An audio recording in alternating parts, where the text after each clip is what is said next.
My name's Maria, I'm Maeve's mum. My name is Colm, I'm Maeve's dad. So Maeve is actually really doing great, and before we got the diagnosis she had no sickness or headaches, any issues with meeting her milestones. She had a bump on the top of her head that we've been worried about for a while. We got an x-ray there done in May last year, May 23, and at that stage then we found out the bump was a little bit more than what we thought. So Maeve had a meningioma, a very large one.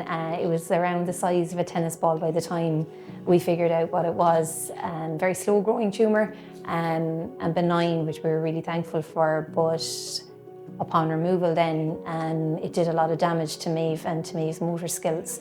I suppose she was kind of just essentially reset to zero in terms of her movement, so she was back not being able to sit up, and she didn't have any movement in her arms and her legs after her surgery. She's done really well in terms of her physical recovery, so her arms and hands are doing really well, and she's doing a little bit of walking with a Zimmer frame, but she still has a ways to go in terms of trying to get back to, I guess, where she was pre-surgery. I suppose like our lives changed overnight, and it was such a shock.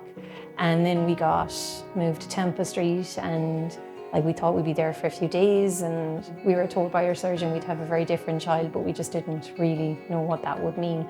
And it was really hard then to see her, and a really scary place to be, because we had no assurances on what she would get back or how much she would be impacted by it. I suppose really lucky as well, her music therapists and her teachers and physios and OTs, and I don't know how they always managed it, but they always knew to turn up when you really needed them, and I suppose to do the right thing, to support you or say the right things. So they know the impact they had on us at the time, but an awful lot of them got us through a really, really dark place, and I suppose we really, really appreciated that part of it.